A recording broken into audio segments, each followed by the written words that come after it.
Netanyahu ve sus momentos más difíciles en estos momentos.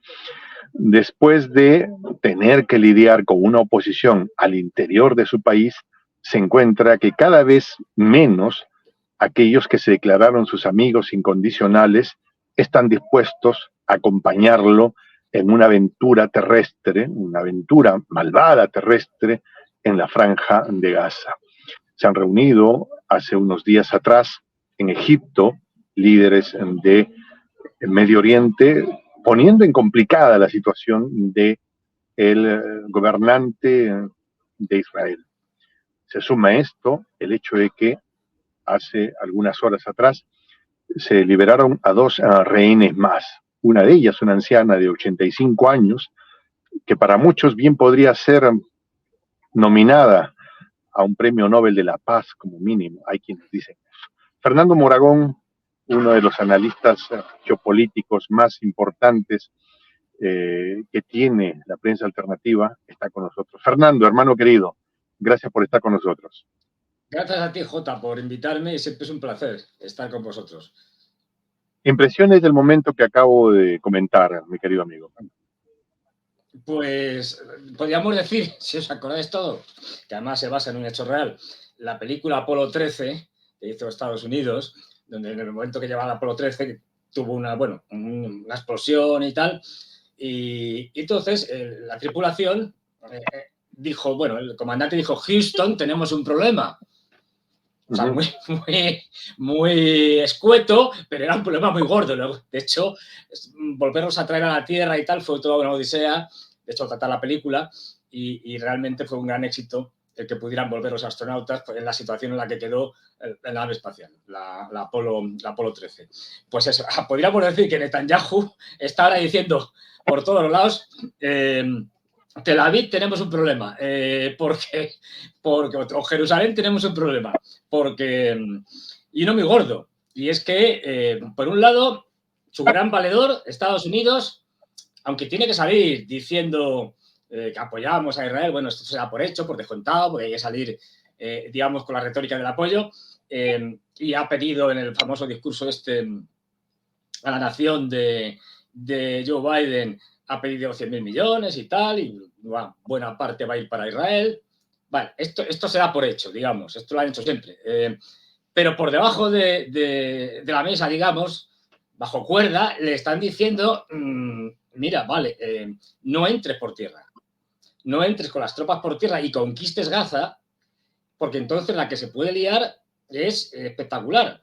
Pero ya no solo a nivel militar, porque pueda entrar Hezbollah por el norte, en fin, los americanos empiezan a bombardear Siria, Líbano, y se monta aquello, una cosa que todo Oriente Medio patas arriba. Es que desde el punto de vista económico te puedes cargar la economía mundial, así, pero de un golpazo. ¿Por qué? Porque los iraníes en un determinado momento, fíjate, no hacen falta ni siquiera que cierren el estrecho de Hormuz. Si se ponen de acuerdo con los saudíes y con alguno más, dicen, como en el 73, dejamos de vender petróleo a Estados Unidos y a Europa. Te quiero contar la debacle. Total. Es decir, entonces, claro, los Estados Unidos están diciendo, señor Netanyahu, conténgase usted, vamos a ver cómo encauzamos esto, de tal manera que el gobierno de Netanyahu no salga muy mal parado, típica cortina de humo, tal, que no, al final sí, hemos metido gente, ha salido y tal, hemos conseguido nuestros objetivos, te los inventan si hace falta, pero claro, tienen el problema de que de los primeros 2 o 3 días, sobre todo en el primer día, se les llenó la boca al gobierno de Netanyahu y al propio Netanyahu diciendo, estamos en guerra con Gaza, vamos a entrar con los tanques, lo vamos a acabar con todos ellos, los vamos a bombardear y a extinguir a los palestinos de Gaza, vamos a destruir Hamas, tal. Claro, después de haber soltado todo eso, a ver ahora cómo cambias el discurso y le das la vuelta contraria. Y en esa estamos, querido Jota. Ahora, en ese escenario han habido voces muy fuertes. Les voy a pedir disculpas si es que escuchan algún ruido urbano, Ferna, y a todos nuestros amigos. Les contaba que estoy ahora mismo visitando la construcción del megapuerto de Chancay, el más grande que se va a construir en Latinoamérica por inversiones chinas. Pero en fin, así que si escuchan algún tipo de ruido urbano, les pido las disculpas del caso. Fernando, en medio de este escenario se han escuchado voces inusualmente fuertes. La que ha llamado la atención, por ejemplo, la del presidente de Turquía, Erdogan, que les ha dicho, para comenzar, si alguien tiene deudas, es Occidente con ustedes. Turquía no les debe nada. Y esto que están haciendo, de hecho, ha generado sus propias calificaciones sobre Hamas, a quien no le ha puesto la etiqueta que le ha puesto Occidente, esa etiqueta que no podemos pronunciar acá, que comienza con T, Ro y termina en Ista, ¿sí? Y que ha dicho, no, esa gente lucha por su libertad, por sus tierras, por su gente. Ha provocado una respuesta furibunda desde el gobierno de Netanyahu. ¿Qué ves ahí? A ver, pues bueno, hay que decir que Erdogan, que es decimos aquí en España, no sé si también lo decís ahí en Perú y en otras partes de Latinoamérica, más sabe el diablo por viejo que por diablo. Es decir, que es un viejo político ya que se conoce es un zorro viejo. Un zorro muy viejo, sí, en el sentido de que sabe mucho. Y además, que solo tiene un aliado, de verdad, de los firmes, que es Erdogan. Es decir, el aliado de Erdogan es Erdogan mismo. A partir de ahí, él juega con todo. Y maniobra en función de sus intereses y de cómo vayan sucediendo los acontecimientos políticos. Y visto lo visto, claro, ha dicho, esta es la mía. No olvidemos también un elemento clave. Digamos, la parte del Islam a la que Erdogan y su partido es adepta son los hermanos musulmanes, que son los mismos a los que son adeptos jamás. Y, por ejemplo, que son los hermanos musulmanes que nacieron en Egipto a principios del siglo XX. Es decir, o como los que hay en Qatar. Es decir, que son países que todos están en torno a las ideas de los hermanos musulmanes. De ahí que haya una fuerte conexión ideológica, digamos, o religiosa, como queramos llamarla. Y entonces ha aprovechado astutamente y dice, esta es la mía. Ahora mismo está Israel muy tocado,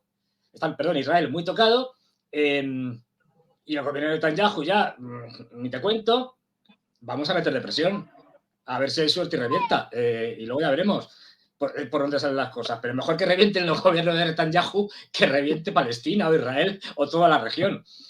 De ahí que haya dicho estas palabras fuertes, duras, y que le ha atacado directamente a donde más le duele, a Israel, y que claro, ha provocado lo que él quería, una respuesta dura de Israel. Se está desmarcándose de Israel y diciendo, no, ya estamos en otra cosa. Estamos a favor de la paz y tal, pero aquí estos son como todo el mundo árabe, aunque los turcos no sean árabes, pero bueno, o todo el mundo musulmán y tal, estamos condenando. No olvidemos que desde el primer día las protestas en Turquía fueron tremendas, por todas las ciudades, por un montón de sitios de los turcos en contra del gobierno de Israel. Y lo que pensaba hacer y estaba haciendo. Y ahí lo que hace es, primero, sintonizar con su población, que está claramente en contra de Israel, y al mismo tiempo presionar a Israel para que se eche un poco para atrás. Por un lado presiona a Erdogan, por otro los Estados Unidos, la Unión Europea está perdida por ahí, diciendo sí, pero, en fin, el otro día la conferencia de Borrell fue de risa. Pero bueno, luego si quieres hablamos de eso. Y entonces, muy hábilmente se ha apuntado a eso, a desmarcarse de Israel para ganarse el favor del mundo musulmán, y especialmente del mundo musulmán turco. No olvidemos que Erdogan tiene un deseo, una pasión de alguna manera influir en todo el mundo turcófono, musulmán, Asia Central, bueno, el caso de Azerbaiyán son estrechos colaboradores, aliados, es decir, pero bueno, en todo ese mundo, con lo cual ese mundo musulmán que condena a Israel, pues él se presenta como líder de ese mundo turcófono, musulmán, diciendo, no, yo soy el primero aquí en darle duro al gobierno de Netanyahu. Ok, ahora, en este escenario tenemos que durante toda la semana pasada se han dado, y hasta ahora mismo, movilizaciones en todo el planeta. No estoy hablando del Cairo, Nueva York, Londres, París. ¿Qué pasó? ¿Qué pasó ahí? O sea, la narrativa que siempre era manejada tan solventemente y tan eficientemente por la mediática neoliberal del planeta, ya no tiene el control, y la narrativa ahora ha caído en los ciudadanos de a pie que, como tú y como yo, que tenemos una cámara y mucha gente que nos escucha, ¿qué ves ahí? Claro, es que tú lo que dices es que es verdad, es decir, que tenemos una cámara, aquí, una cualquiera, y vamos por cualquier lado y lo grabamos, lo que pase. Y las imágenes que estamos viendo, un montón de canales, de todo tipo de redes sociales, sobre lo que está haciendo Israel en la Franja de Gaza con sus bombardeos, son terribles, son atroces, es decir, son verdaderamente brutales. Entonces, y eso la gente lo ve, quiero decir, al final termina llegando a muchos sitios. Y es verdad que por lo menos lo que yo más conozco, España y Europa, especialmente España, aquí siempre ha habido una solidaridad, o la mayor parte de la población ha estado siempre a favor de la causa palestina. Fíjate cómo sería la cosa, que incluso en época de Franco, del dictador Franco, nos remontamos hace mucho, Franco nunca reconoció el Estado de Israel. Las primeras relaciones diplomáticas que establece España con el Estado de Israel es ya en la época de la democracia. Es decir, que aquí el tema de... Sí, que no resucite. El tema del mundo árabe siempre ha tenido mucha más popularidad que, digamos, que las posiciones pro-Israel o sionistas que han sido minoritarias. Con lo cual, esto yo creo que pasa en Europa y pasaba en el mundo. Y luego lo que tú dices, la segunda parte, es que Estados Unidos sigue siendo el gran imperio mundial, pero es un imperio en decadencia. Es decir, cada vez más cosas se le van de las manos. O sea, ya no tiene tanta capacidad para controlar todo, como le pasó en otros momentos. Y entonces se le filtran cosas, hay medios como el tuyo que cuentan una realidad distinta, y entonces, claro, la gente, ante lo que está pasando ahora mismo en Israel, en la Franja de Gaza, pues tiene que posicionarse a favor del pueblo palestino. Es que no tienes otra, o eres parte del gobierno de Netanyahu y de la gente que les apoya, pero es que estamos viendo incluso a muchos judíos, es decir,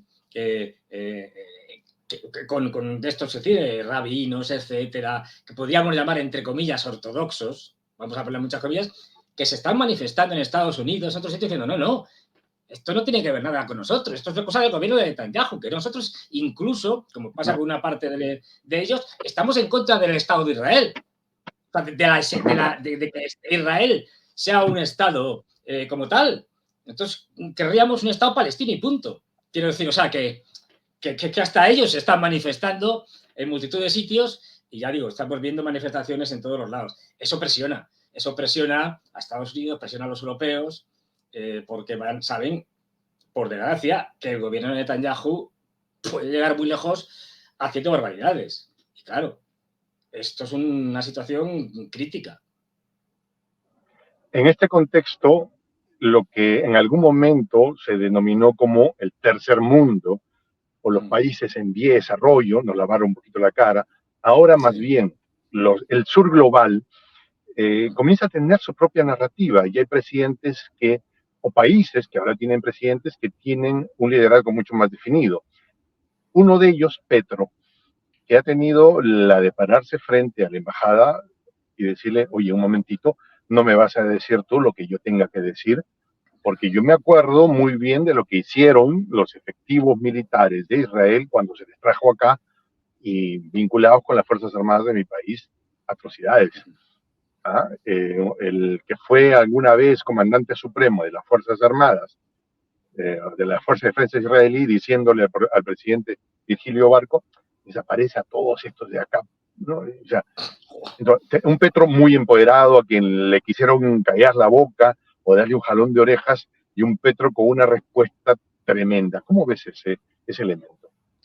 Yo creo que es, bueno, completamente de acuerdo en lo que ha hecho el presidente Petro, y yo creo que eso es posible que se vaya extendiendo. Con el paso del tiempo, sí, el conflicto va más. Si no hay manera de primero pararlo y luego ir desescalando. Porque es que llega un momento en que va a ser muy difícil sostener relaciones diplomáticas con el Estado de Israel, es decir, con el gobierno de Netanyahu, si sigue haciendo estas barbaridades, estas atrocidades. Es decir, es que va a ser... A ver cómo se lo explicas a la opinión pública de tu país, que mantiene relaciones diplomáticas con un gobierno que todos los días estás viendo la gente por diferentes medios que están machacando a la población de Gaza. Es que es muy difícil de vender, por mucho que cuentes la película del derecho de defensa del Estado palestino. Sí, vale, pero es que esto ya no tiene que ver nada con el derecho de defensa. Esto ya es otra cosa. Esto ya es una barbaridad contra la población civil. Es decir, y claramente. Entonces, claro, cada vez es más difícil vender el apoyo a Israel de cualquier manera, y con lo cual van a salir. De hecho, en el gobierno de España están a tortas. Es decir, ¿por qué? Porque a la izquierda aquí, lo que ahora es Sumamos, antes Podemos, Izquierda Unida y tal, ha sido siempre pro-Palestina toda la vida. Incluso una parte de la derecha claro, ha sido también pro-Palestina. Siempre ha habido mucho cariño por el pueblo palestino, claro. Fernando. Y en medio de estas aguas movedizas, el canciller chino Wang Yi viaja a China, viaja desde China a Estados Unidos, va a ser recibido con su contraparte y bueno, con la intención, de acuerdo a lo dicho por la diplomacia china, de generar vínculos, puentes más o menos sostenibles. Y desde el otro lado, el presidente Biden, que a veces ya no sabemos si es broma o es una estrategia, contando historias como yo soy amigo de Xi, hemos caminado juntos, nos conocemos de años. Y los chinos diciendo, ¿cuándo fue eso? Que nunca pasó. ¿No? O sea, ¿qué percibes ahí? Wang Yi viajará a...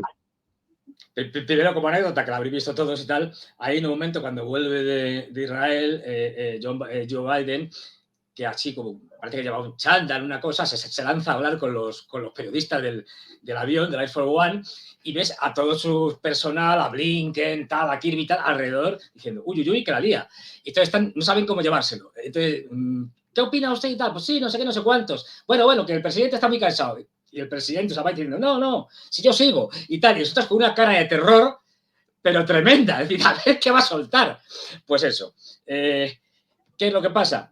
Que como tú decías, ahora mismo es que hay una confusión, dentro de Estados Unidos, que no saben qué hacer. Las cosas como son. Es decir, están intentando parchar el asunto, que no escale demasiado, hay sectores además enfrentados, es decir, que quieren cosas distintas, en fin, están completamente desubicados. Y con el problema de la percepción que tienen casi siempre errónea de los conflictos, que es lo que les lleva a perder. Es decir, no es un problema solo de armamento, de potencia militar, es un problema de que si no entiendes las características de un conflicto, pues te equivocarás y perderás. Es decir, porque eso es algo más que probado. Entonces, lo de los chinos, fíjate que han hecho una cosa que estaría programada antes, porque estas cosas no se hacen así de prisa y corriendo, pero la pudieron haber desprogramado. Y al Golfo Pérsico han llegado 5 barcos de guerra. Habitual. Cierto. Chinos. Habitual que se hagan estas cosas, pero ya digo, podrían haber dicho no, que no vayan, pero han llegado. Digamos que una pequeña señal diciendo que nosotros ya estamos aquí, no, recordarlo, que China no está solo en Extremo Oriente y tal, no. Ya tienen relaciones con los países de Oriente Medio, con tal, no sé qué, tenemos negocios, hacemos muchas cosas y también mandamos la flota si hace falta. Estamos aquí. Por si alguien nos ha enterado en Estados Unidos, Joe Biden se lo ha olvidado y tal. Vale. Y luego, fíjate que lo que hace Wang Yi, el ministro de Asuntos Exteriores, y va y le dice a ver a los norteamericanos y a decirles, señores, vamos a intentar reconducir esto, porque si no, esto va a ser muy grave. Y nosotros, China, vamos a actuar. Tenemos muchas formas de actuar, no que se crean que vamos a actuar militarmente, que no hace falta.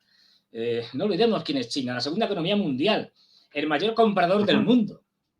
Es decir, que puede hacer muchas cosas. En el caso de Europa, ni te cuento.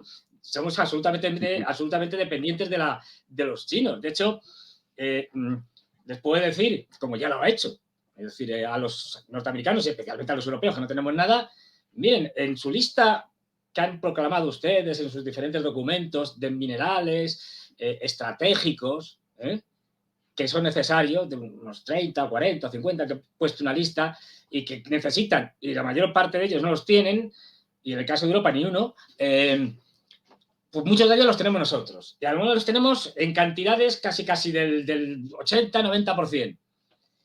Pues a lo mejor no se los vendemos y tienen ustedes un problema. No lo sé. Digo esto porque digamos que las capacidades chinas para poder influir o forzar a Estados Unidos, no digamos ya Europa, son enormes.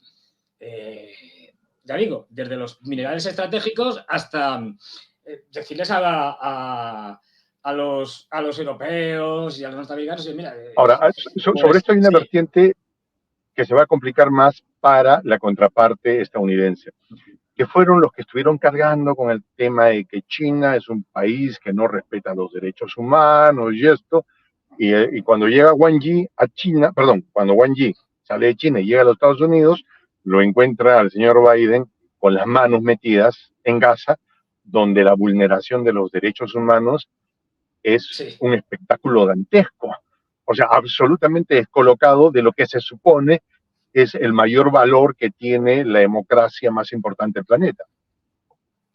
Hombre, yo creo que cuando grandes dirigentes se entrevistan y tal, y que todos conocen cuál es la realidad, aunque unos quieran ocultarla como Estados Unidos o cambiarla de una manera así torticera y tal, y con los medios de comunicación a su favor, pero ellos saben lo que hay. Y si el señor Blinken le ha dicho al señor Wang Yi, mire usted, que estamos defendiendo la democracia, el señor Wang Yi le habrá dado un ataque de risa que por poco se muere. Le habrá dicho, mire usted, ¿qué les puedo contar ustedes que están apoyando ahora mismo a un gobierno, el del señor Netanyahu, que está haciendo las mayores atrocidades vistas en mucho tiempo?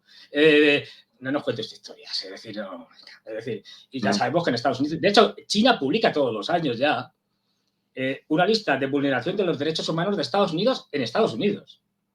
Ojo, es decir, que cuando le dicen, no, que los chinos hacen esto, y todo, muy bien, pero sé que le vamos a publicar lo que ustedes hacen en su propio país.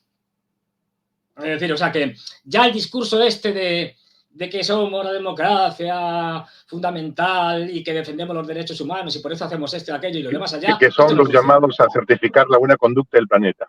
Sí, efectivamente, esto ya no funciona. Esto ya se lo creen algunos tontos de la Unión Europea, pero ni siquiera eso, no se lo creen, fingen que se lo creen. O sea, ni eso. O sea, esto ya no sirve. Y Wang Yi le había dicho, si ustedes apoyan a Israel en sus posiciones más radicales, esto tendrá consecuencias. Esto está claro. Claro que sí. Se pone muy complicado. Fernando, quiero agradecerte por haber estado con nosotros. Me gustaría extender más la conversación de hoy, nada más que estoy ubicado en una posición geográfica un poco complicada, pero ya tendremos oportunidad de comentar. Voy a sacar algunas fotos del lugar donde estoy ahora en Chancay, para mostrarles un poco lo que se está haciendo acá, aunque es un poco difícil acceder. Cuando las publiques, avísame para verlas, porque ese programa no me lo pierdo. El tuyo, cuando lo hagas, es decir, que me interesa mucho. Sí, sí. Quiero acercarme a ver cómo podemos levantar un poco imágenes de lo que será el puerto de Chancay. Curiosamente el embajador chino dijo Chancay, Shanghai. O sea, como que el peso que Enlazando deberían ambos. tener. Sí, ¿no? Chancay, Shanghai. Y es una cosa muy, muy cercana, ¿no? Fernando, hermano querido, muchas gracias por habernos acompañado.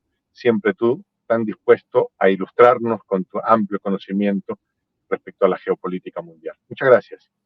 Muchas gracias. Gracias a vosotros, que siempre me dé la oportunidad de poder expresarme libremente, cosa que en Europa cada vez es más difícil. Sí, tristemente. Muchas gracias a todos ustedes. Mi nombre es Juan José el Castillo del J y me despido con esta expresión en el quechua milenario, en el quechua de los incas, Tupananchis Capa, cuya traducción al español es hasta que nos volvamos a encontrar.